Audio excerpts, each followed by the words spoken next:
नमस्कार। सभापति जी, सबसे पहले तो मैं विदेश मंत्री लाइचेक को यूएनजीए के 72वें सत्र के सभापति चुने जाने के लिए अपनी ओर से हार्दिक बधाई देती हूं। हमारे लिए ये गर्व और प्रसन्नता का विषय है कि हम विदेश मंत्रियों में से ही एक विदेश मंत्री आज इस उच्च आसन के लिए चुना गया है। सभापति जी, मैंने पिछले वर्ष भी सभा को संबोधित किया था। इस एक वर्ष के अंतराल में संयुक्त राष्ट्र में और दुनिया में अनेक परिवर्तन हुए हैं। संयुक्त राष्ट्र के नए महासचिव चुने गए हैं और वो संयुक्त राष्ट्र को एक सशक्त संस्था बनाने के लिए जो प्रयास कर रहे हैं, उन प्रयासों का हम स्वागत करते हैं और उन्हें परिवर्तन के एक पुरोधा के रूप में देखते हैं। सभापति जी, आज का विश्व अनेक संकटों से ग्रस्त है। हिंसा की घटनाएं निरंतर बढ़ रही हैं। आतंकवादी विचारधारा आग की तरह फैल रही है। जलवायु परिवर्तन की चुनौती हमारे सामने मुंह बाए खड़ी है। समुद्री सुरक्षा पर प्रश्न चिन्ह लगा हुआ है। विभिन्न कारणों से अपने देशों से बड़ी संख्या में लोगों का पलायन वैश्विक चिंता का विषय बन गया है। विश्व की आबादी का एक बड़ा हिस्सा गरीबी और भुखमरी से जूझ रहा है। बेरोजगारी से त्रस्त युवा अधीर हो रहा है और पक्षपात से पीड़ित महिलाएं समान अधिकारों की मांग कर रही हैं। परमाणु प्रसार यानी न्यूक्लियर प्रोलिफरेशन का विषय पुनः सिर उठा रहा है और साइबर सुरक्षा पर भी खतरा मंडरा रहा है। इन संकटों में से बहुत से संकटों का समाधान करने के लिए हमने वर्ष 2015 में वर्ष 2030 तक का एजेंडा तय किया था। उसके 2 वर्ष बीत गए, 13 वर्ष बाकी हैं। यदि 13 वर्षों में वास्तव में हम इन लक्ष्यों की प्राप्ति करना चाहते हैं तो यथास्थिति से बाहर निकलना होगा। यथास्थिति बनाए रखते हुए हम इन लक्ष्यों की प्राप्ति नहीं कर सकते और इसलिए हमें अपने निर्णय प्रक्रिया में तेजी लानी होगी और कठोर फैसलों का साहस जुटाना होगा। मुझे प्रसन्नता है कि भारत ने इस संदर्भ में बहुत अभिनव पहल की है। बड़े बड़े साहसिक निर्णय लिए हैं और टिकाऊ विकास के लक्ष्य को केंद्र में रखते हुए अनेक योजनाएं बनाई हैं। गरीबी को दूर करना टिकाऊ विकास का पहला लक्ष्य है। सभापति जी, गरीबी को दूर करने के 2 रास्ते होते हैं। एक रास्ता है हम उनका सहारा बने और हम उन्हें उनका हाथ पकड़कर चलाएं। दूसरा रास्ता है कि हम उन्हें ही इतना सशक्त कर दें कि उन्हें किसी के सहारे की आवश्यकता ही न रहे, वो अपना सहारा आप बन जाएं। भारत में प्रधानमंत्री मोदी जी ने गरीबी निवारण के लिए दूसरा रास्ता चुना है और इसीलिए वो गरीबों का सशक्तिकरण करने में जुटे हैं। हमारी सारी योजनाएं गरीब को शक्तिशाली बनाने के लिए चलाई जा रही हैं, जैसे जनधन योजना, मुद्रा योजना, उज्ज्वला योजना, skill India, digital India, startup India, stand up India. योजनाएं तो अनेक हैं, किंतु समय की कमी के कारण मैं केवल 3 योजनाओं का ही संक्षेप में उदाहरण देना चाहूंगी। सबसे पहली है जनधन योजना, जिसके अंतर्गत हमने विश्व का सबसे बड़ा आर्थिक समावेश फाइनेंशियल इंक्लूजन किया है। जिन गरीबों ने कभी बैंक का द्वार नहीं देखा था, ऐसे 30 करोड़ लोगों को हमने बैंक के अंदर पहुंचाया, उनके बैंक खाते खुलवाए और जिनके पास पैसा नहीं था उनका 0 बैलेंस से बैंक खाता खुला है। दुनिया में किसी ने सुना नहीं होगा कि एक व्यक्ति के पास पैसा नहीं है मगर पासबुक है बैंक की। ये जो असंभव चीज दिखती थी वो भारत ने संभव करके दिखाई है। 30 करोड़ लोग, छोटा आंकड़ा नहीं है। अमेरिका की समूची आबादी है 30 करोड़, लेकिन 30 करोड़ लोगों को हमने मिशन मोड में बैंक से जोड़ने का काम किया। कुछ लोग अभी बचे हैं, किंतु कार्य जारी है, क्योंकि हमारा लक्ष्य 100% को इससे जोड़ना है। दूसरी योजना है मुद्रा योजना, जो फंडिंग फॉर द अनफंडेड के लिए चलाई जा रही है। यानी जिसे कभी बैंक से कर्ज नहीं मिला, केवल उसी को इस योजना के अंतर्गत कर्ज दिया जाता है। और मुझे आपको ये बताते हुए खुशी है कि इस योजना के अंतर्गत 70% से ज्यादा ऋण केवल महिलाओं को दिया गया है। सभापति जी, बेरोजगारी गरीबी को जन्म देती है, इसलिए स्किल इंडिया योजना के अंतर्गत गरीब और मध्यम वर्ग के युवाओं के लिए उनकी रुचि और योग्यता के अनुसार कौशल देने के बाद मुद्रा योजना, स्टार्टअप इंडिया योजना और स्टैंड अप इंडिया योजना के अंतर्गत ऋण देकर हम उन्हें स्वरोजगार के काबिल बना रहे हैं। तीसरी योजना है उज्ज्वला योजना। सभापति जी, गरीब महिलाओं के लिए रोज रोज रसोई का ईंधन जुटाना एक बहुत कष्टदायक प्रक्रिया है, और उसके बाद उस धुएं से उनकी आंखें दिन रात अंधी होती चली जाती हैं।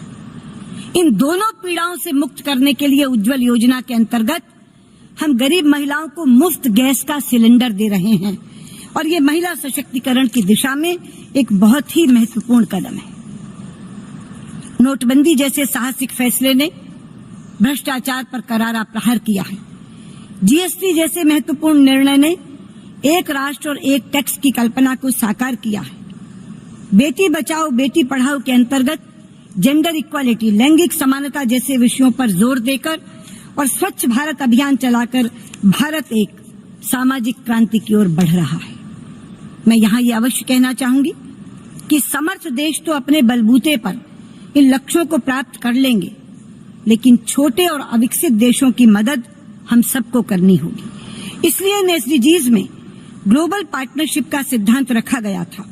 उस सिद्धांत के अनुरूप हम सभी उनकी मदद करें, ताकि छोटे देश भी 2030 तक इन लक्ष्यों को प्राप्त कर सके। मुझे ये बताते हुए प्रसन्नता है कि भारत ने इस वर्ष India UN development partnership fund की शुरुआत की है। सभापति जी, हम तो गरीबी से लड़ रहे हैं, लेकिन हमारा पड़ोसी देश पाकिस्तान हमसे लड़ रहा है। परसों इसी मंच से बोलते हुए पाकिस्तान के वजीर आजम शाहिद खाकान अब्बासी ने भारत पर तरह तरह के इल्जाम लगाए। हमें स्टेट स्पॉन्सर्ड टेररिज्म फैलाने का गुनहगार भी बताया और मानवाधिकार उल्लंघन का आरोपी भी। जिस समय वो बोल रहे थे तो सुनने वाले कह रहे थे, लुक हु इज टॉकिंग। जो मुल्क हैवानियत की हदें पार करके सैकड़ों बेगुनाहों को मौत के घाट उतरवाता है, वो यहाँ खड़ा होकर हमें इंसानियत का सबक सिखा रहा था, हमें मानवाधिकार का पाठ पढ़ा रहा था। पाकिस्तान के वजीर आजम ने कहा कि मोहम्मद अली जिन्ना ने पाकिस्तान को शांति और दोस्ती की विदेश नीति विरासत में दी थी। मैं उन्हें याद दिलाना चाहूंगी कि मोहम्मद अली जिन्ना ने शांति और दोस्ती की नीति विरासत में दी या नहीं थी, ये तो इतिहास बहुत अच्छी तरह जानता है, लेकिन ये एक सच्चाई है कि प्रधानमंत्री मोदी ने शांति और दोस्ती की नीयत जरूर दिखाई थी। उन्होंने सारी रुकावटों को पार करते हुए दोस्ती का हाथ आगे बढ़ाया, किंतु कहानी बदरंग किसने की, अब्बासी साहब, इसका जवाब आपको देना है, मुझे नहीं। वो यहाँ खड़े होकर संयुक्त राष्ट्र के पुराने प्रस्तावों की बात भी कर रहे थे, पर क्या उन्हें याद नहीं कि शिमला समझौते और लाहौर डिक्लेरेशन के अंतर्गत हम दोनों देशों ने यह निर्णय किया है कि हम आपसी मसलों को इकट्ठे बैठ करके हल करेंगे, किसी तीसरे की मध्यस्थता स्वीकार नहीं करेंगे। सभापति जी, सच्चाई तो यह कि पाकिस्तान के सियासतदानों को याद तो सब कुछ है, लेकिन अपनी सुविधा के कारण वो उसे भूल जाने का नाटक करते हैं। पाकिस्तान के वजीर आजम ने कॉम्प्रिहेंसिव डायलॉग की बात भी की। मैं उन्हें याद दिला दूं कि 9 दिसंबर 2015 को हार्ट ऑफ एशिया के सम्मेलन के लिए जब मैं इस्लामाबाद गई थी, तो उनके नेता और उस समय के वजीर आजम नवाज शरीफ की सरपरस्ती में नए सिरे से डायलॉग शुरू करने का फैसला हुआ था और उसे नया नाम भी दिया गया था। नाम था कॉम्प्रिहेंसिव बायलैटरल डायलॉग। बायलैटरल शब्द सोच समझ कर डाला गया था ताकि कोई संदेह, कोई शक शुबा, कोई डाउट रह ही ना जाए और यह निश्चित हो जाए कि बातचीत केवल दोनों देशों के बीच में होनी है, किसी तीसरे की मदद लेकर नहीं। लेकिन वो सिलसिला आगे क्यों नहीं बढ़ा, इसके लिए भी अब्बासी साहब जवाबदेह आप हैं, मैं नहीं।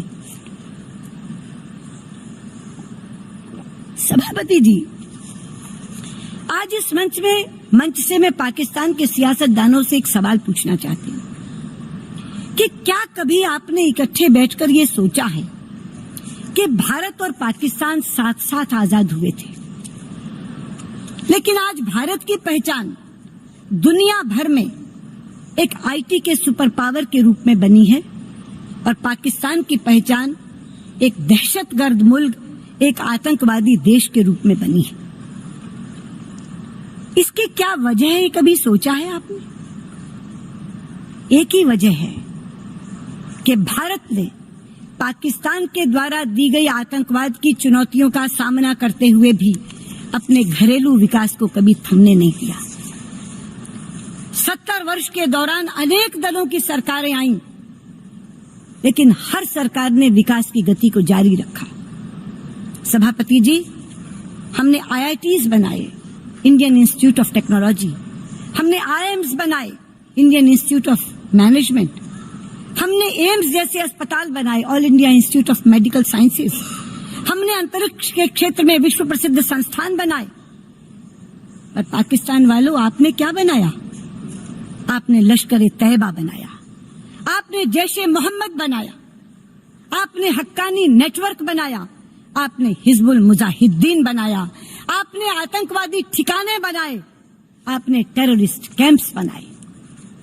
सभापति जी, हमने स्कॉलर्स पैदा किए, हमने साइंटिस्ट पैदा किए, हमने इंजीनियर्स पैदा किए, हमने डॉक्टर्स पैदा किए। पाकिस्तान वालों, आपने क्या पैदा किया? आपने दहशतगर्द पैदा किए, आपने जिहादी पैदा किए। और आप जानते हैं कि डॉक्टर्स मरते हुए लोगों की जिंदगी बचाते हैं और जिहादी जिंदा लोगों को मार डालते हैं। पर आपका जिहादी संगठन केवल भारत के लोगों को नहीं मार रहा, वो हमारे पड़ोसी देश अफगानिस्तान और बांग्लादेश के लोगों को भी मार रहा है, वो भी उनकी गिरफ्त में है। सभापति जी, यूएनजीए के इतिहास में ये पहली बार हुआ है कि किसी देश ने शाम को राइट टू रिप्लाई मांगा हो और एक साथ उसे 3-3 लोगों को स्पष्टीकरण देना पड़ा हो, 3-3 देशों को जवाब देना पड़ा हो। ये अकेला तथ्य पाकिस्तान की करतूत को दर्शाता है। मैं कहना चाहूंगी, पाकिस्तान वालों, जो पैसा आप आतंकवादियों की मदद के लिए खर्च कर रहे हो, अगर उसे अपने अवाम की भलाई के लिए खर्च करो, अगर अपने मुल्क की तरक्की के लिए खर्च करो, तो एक तो दुनिया का आतंकवाद से पीछा छूट जाएगा और साथ ही आपके अवाम का कल्याण हो सकेगा, आपके मुल्क का विकास हो सकेगा।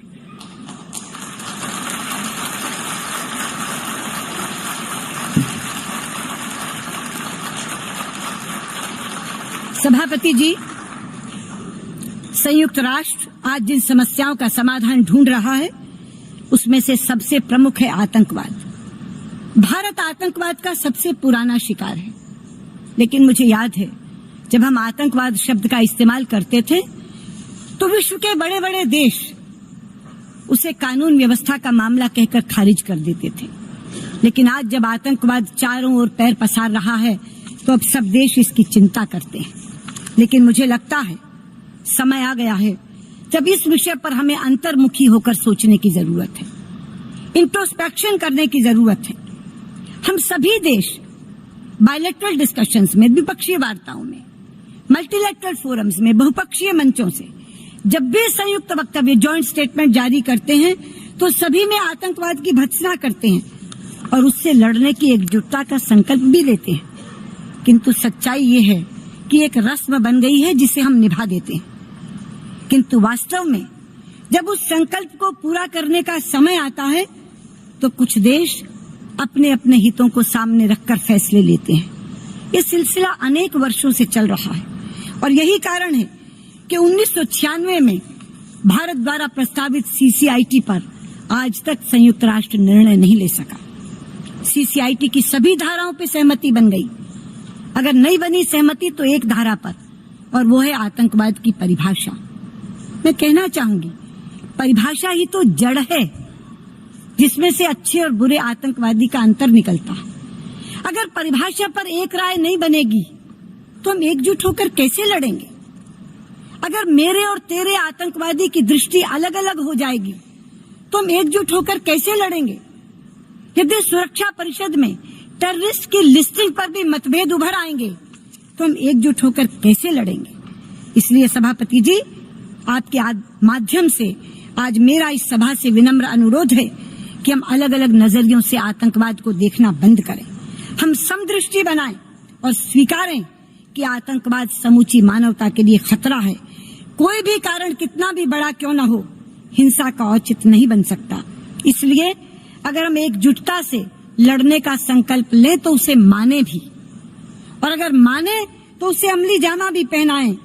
और मैं चाहूंगी कि इस वर्ष सीसीआईटी की परिभाषा पर सहमति बनाकर हम इस साल अवश्य में सीसीआईटी को पारित कर दें। सभापति जी, एक संकट मैंने जलवायु परिवर्तन के बारे में बताया था। जलवायु परिवर्तन के संबंध में भारत ने स्पष्ट कर दिया है कि हम पेरिस समझौते की सफलता के लिए प्रतिबद्ध हैं, और ये प्रतिबद्धता किसी लोभ या लालच के कारण नहीं है, किसी भय या डर के कारण नहीं है।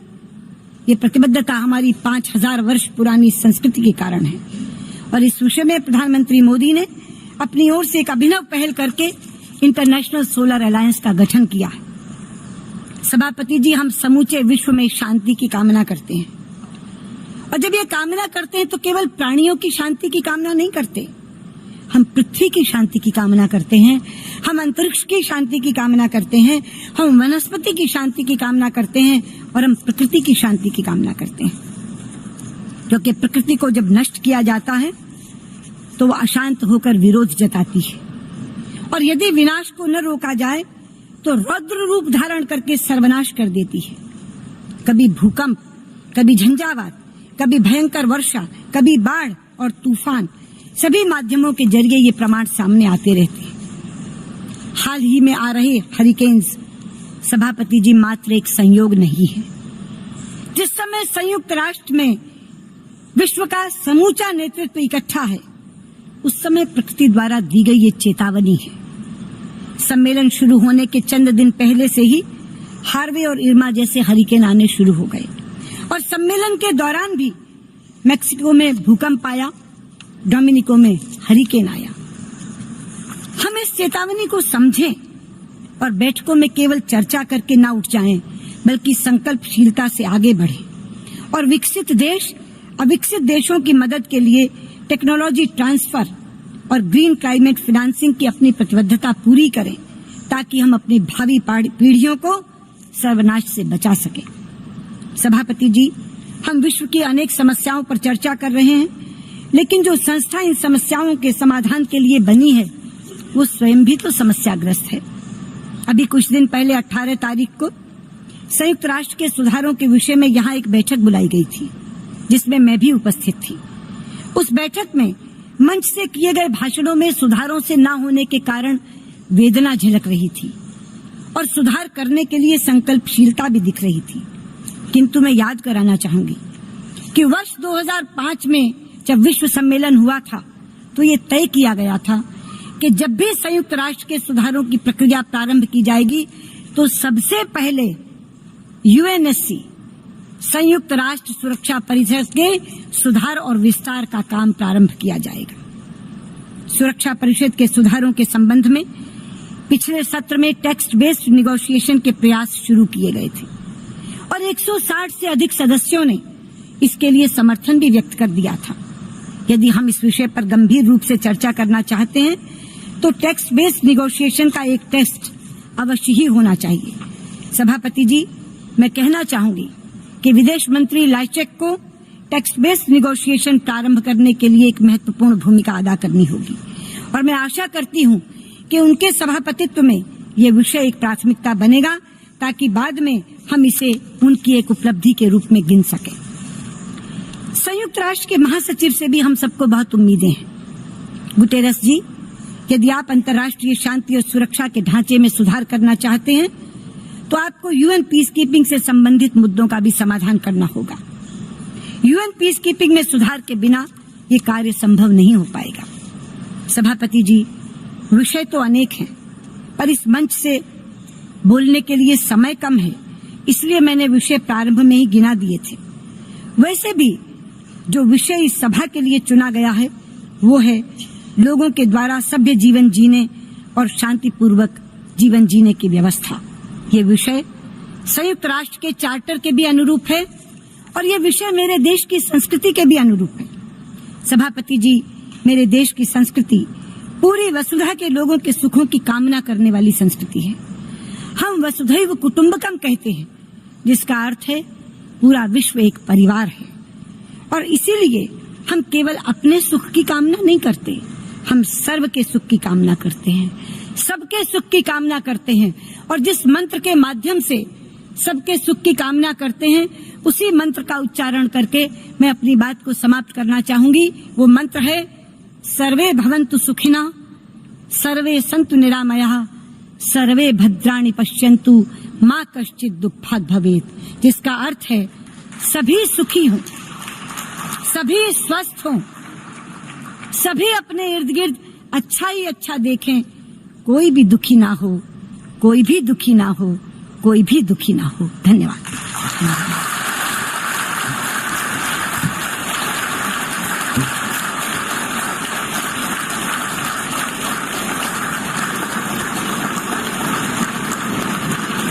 I thank the Minister for External Affairs of India for her statements.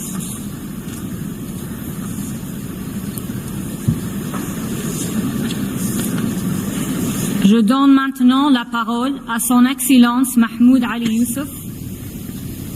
तो ये सीधी तस्वीरें आप देख रहे थे यूएनजीए से, जहां पर विदेश मंत्री सुषमा स्वराज ने लगभग 22 मिनट का भाषण दिया। 21-22 मिनट का, और महत्वपूर्ण चीजें भारत के परिप्रेक्ष्य में साफ तौर पे रखी हैं। वसुधैव कुटुंबकम के बाद उन्होंने जिक्र किया कि हम सबका एक तरीके से भला चाहते, न सिर्फ अपने देश का, और सब जगह शांति स्थापित करने के तमाम प्रयासों की बात करते। लेकिन सबसे महत्वपूर्ण बात यही कि पाकिस्तान को इस मंच से हिंदुस्तान ने साफ तौर पर नसीहत दी है कि आखिर अगर सब चीजों को करते रहेंगे तो कैसे आप दुनिया में शांति स्थापित कर पाएंगे। और पाकिस्तान को खरी सना दी है विदेश मंत्री सुषमा स्वराज ने यूएनजीए के मंच से, क्योंकि कई प्रकार के आरोप लगाए थे पाकिस्तान के प्रधानमंत्री ने, और उनको सीधा तौर पे जवाब दिया है कि आखिर आप करते क्या हैं, क्योंकि आप मानवता के खिलाफ काम करते हैं और आप मानवता की बात करने के हक में नहीं रहते हैं।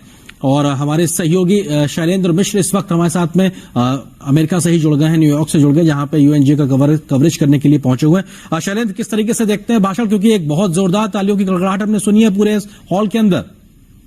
बिल्कुल, जैसे ही सुषमा स्वराज विदेश मंत्री ने पाकिस्तान को नसीहत दी कि वो जितना पैसा आतंकियों को मदद देने पे खर्च करता है, अगर वो पैसा आवाम में लगाए तो बेहतरी हो सकती है। हम जानते हैं कि पूरा भाषण अगर देखें तो उसमें सबसे ज्यादा फोकस जो रहा वो आतंकवाद पर रहा, और दुनिया भर के देशों को एक नसीहत भी दी गई कि जो संकल्प हम जताते हैं उससे जमीनी स्तर पर आतंक के खिलाफ किस तरह से निपटा जाए, उसमें सभी को आगे बढ़ना भी चाहिए। पाकिस्तान को दो टूकनी नसीहत की वो देश जो आतंकी पैदा करता है, वो देश जो दहशतगर्द पैदा करता है, वो भारत को जो है सलाह न दे।